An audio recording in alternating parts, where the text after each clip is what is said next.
ખેડૂત મિત્રો, ઘણી બધી વ્યક્તિઓ જે છે દિવસ દરમિયાન નસું ખેંચવાનું કામ કરે છે. આવા એક સેમ્પલ તમને આપું છું એટલે તમને ખબર પડે કે ક્યારેક ક્યારેક ટેમ્પરેચર ઊંચું વહી જાય છે ને એનું કારણ શું હોય કે તમારી પહેલા કોક આવો ગયો હોય. હા, આવું બને. હેલો. હેલો. હા, નમસ્તે સર. હા, નમસ્કાર. કોણ બોલો છો? સર એક રોડ બાબતે પૂછું છું. તો આવી રીતે ફોન નથી કરવાનો, નંબર બ્લોક હમણાં 1 મિનિટમાં જ. એવું છે? પૂછવું હોય તો પૂછી લો, જવાબ નહીં મળે. એવું તમે છે. તો YouTube સર કેટલા સમયથી જુઓ છો? સર આજે સવારે ચાલુ કર્યું સર. તમે મગજની નસું ખેંચવાનું હું કામ શીખો છો? એમાંથી સાચું શીખી લ્યો ને પેલા. Sorry sir. નંબર બ્લોક હમણાં જ. હા, નિયમ. ખેડૂત મિત્રો, YouTube ખરેખર આ ભાઈએ જોયું જ ન હોય. કારણ કે એક વાત જોવાથી જ મારો ક્યાંય નંબર મળતો નથી. નંબર તમે કેટલાય જોયા હોય ને તો તમને ખબર પડી જાય ડાયરેક્ટ ફોન કરવાનો થતો નથી. એટલે રમણીકભાઈ ઉપર છાપ મારવાનું બંધ કરવું. કોક પાસેથી નંબર મેળવ્યો ને પછી એમ કે યુટ્યુબમાંથી મેળવ્યો. અહીંયા છે ભાઈ, ભરેલું છે હજી ઘણું. હા, ખાલી નથી આવ. એટલે કેટલાક એવું સમજતા હોય કે સાહેબ ઉપર છાપ મારી દીધી, યુટ્યુબમાંથી નંબર લીધો. યુટ્યુબમાંથી નંબર લીધેલો ખેડૂત મિત્ર કદી પણ ભૂલ કરશે નહીં, કારણ કે એને ખૂબ પરસેવો વેડાયો છે. ત્યાં મારો નંબર આવ્યો છે. દરેક વખત એને ખબર છે કે રમણીકભાઈ કોટલીયાને ફોન કરવાની રીત ડાયરેક્ટ ફોન કરવાની નથી. છતાંય કરે. એ કોક પાસેથી નંબર મેળવ્યો હોય, કોક સેવાભાવી હોય ને, એ એની કુસેવા કરે છે ને મારી કુસેવા. દિવસ દરમિયાન ઓછામાં ઓછા 10-15 ફોન આવે છે. એટલે આવું કામ કરો ને, અથવા એની પાસે ક્યાંથી નંબર આવ્યો હોય તો કોકે મને સાંભળેલો હોય ને એને સીધો નંબર દઈ દીધો હોય. કોઈ મને મળી ગયો હોય ને એને નંબર દઈ દીધો હોય. એ મૂર્ખો કહેવાય. મળી ગયો હોય એને ખબર હોય કે રમણીકભાઈ સીધા મળતા નથી એમ. માટે શોર્ટકટથી નંબર મેળવવાની, મારી સિસ્ટમને અનુસરવું, તો જ ભાઈ સાહેબ હું સેવા કરીશ. નહીં તો નહીં સેવા કરી ગયું. એક જ કામ, નંબર બ્લોક. 1500 થી વધારે નંબર બ્લોક થઈ ગયા છે. કદાચ ઉપરથી ફોન મને આવશે કે રમણીકભાઈ શેનો ધંધો કરો છો, તો હું એમ કહીશ કે નંબર બ્લોક કરવાનો.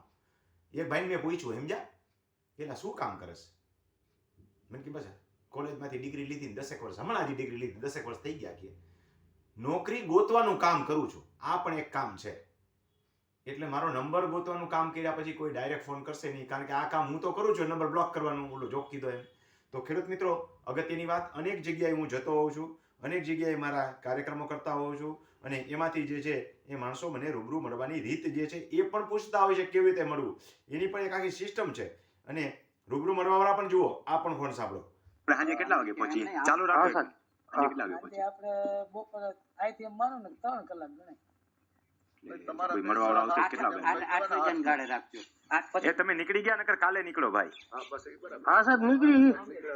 નીકળતા નહીં, નીકળી નથી ગયા ને? ના. આગલા દિવસે મેસેજ કરાય મારા વાલા. આગલા દિવસે સાંજે મેસેજ કરાય, પછી સવારે નીકળતી વખતે કન્ફર્મ નો મેસેજ કરાય. આજ નો નીકળાવ તો નો નીકળો, કાલ આવો. હા, તો કાલે આવું છું. કાલે આવો. અને સાંજે પાછો. મારા શેડ્યુલ આટલા ટાઈટ હોય છે કે મેં કહી દીધું હોય ને તોય પછી આગલા દિવસે તમારે મેસેજ કરી લેવો કે સાહેબ કાલ નીકળું કે નહીં. કારણ કે મારે કંઈક આડાવડું કામ આવી ગયું હોય ને તમારા કામ કરતાં વધારે અગત્યનું નહીં છે. 10 ખેડૂત ક્યાંક ભેગા થઈને મને બોલાવે ને તો ફટાક દઈને હું નીકળી જાઉં. હમણાં માર્કેટિંગ યાર્ડમાં આવી રીતે કાર્યક્રમ હતો, તો જ્યાં કોઈ બોલાવે ત્યાં હું નીકળી જતો. એટલે તમને એક ધક્કો નહીં ખવડાવું, પણ આગલા દિવસે મેસેજ કરી દેવો, સવારે નીકળતા પહેલા મેસેજ કરવો. હા, મેં કહી દીધું કન્ફર્મ કે કાલ નીકળી જ જાજો. વહેલી સવારે કોઈ આવવાવાળો હોય તો કહી દીધું કે મેસેજની રાહ નહીં જોતા નીકળી જાય. કન્ફર્મ કર્યું હોય એ. છતાંય રેગ્યુલર મેસેજ કરીને કોન્ટેક્ટમાં રહેવું. હમણાં જ એક કાર્યક્રમ આવતીકાલનો છે, તો જેને લાભ લેવો હોય બધા પહોંચી જાય. બાબરા જ કાર્યક્રમ છે આમ તો એમ કહેવાય. બાબરાની બાજુમાં ચમારડી એ સરસ મજાની ગૌશાળા છે, શિવલહેરી ગૌશાળા. ત્યાં રહેવા જમવાની બધી વ્યવસ્થાઓ થઈ જાય એમ છે. એટલે વ્યવસ્થા, નાસ્તા પાણી અને બધા આરામથી બેસી શકે એવી વ્યવસ્થા છે. એટલે આવતીકાલે ત્યાં કાર્યક્રમ રાખેલો છે. તો જે કોઈ ખેડૂત ભાઈને રૂબરૂ મળવું હોય એ લોકો ત્યાં આવી જાય. 15/12 એટલે 15 ડિસેમ્બર રવિવારે. બહુ નિરાતે બોલું છું, નકર આપણી તો એક્સપ્રેસ ગાડી હાલતી હોય, કોઈને 2 વાર સાંભળવું પડે રિપીટ કરીને. પણ એ તો આમાં સુવિધા છે, સાંભળી લેવાય. તો 2 થી સાંજે કામ પતે ત્યાં સુધીનો આ કાર્યક્રમ છે. જે ખેડૂત ભાઈને જ્યાંથી બી આવવું હોય, જેટલી દૂરથી આવવું હોય, એને પોસાતું અનુકૂળતા આવવું જોઈએ, એ લોકો આવી શકે ને મને રૂબરૂ મળી શકશે ત્યાં. અને ત્યાં કોઈ પણ વ્યક્તિ પાસેથી કોઈ પણ પ્રકારનું ડોનેશન લેવામાં આવતું નથી.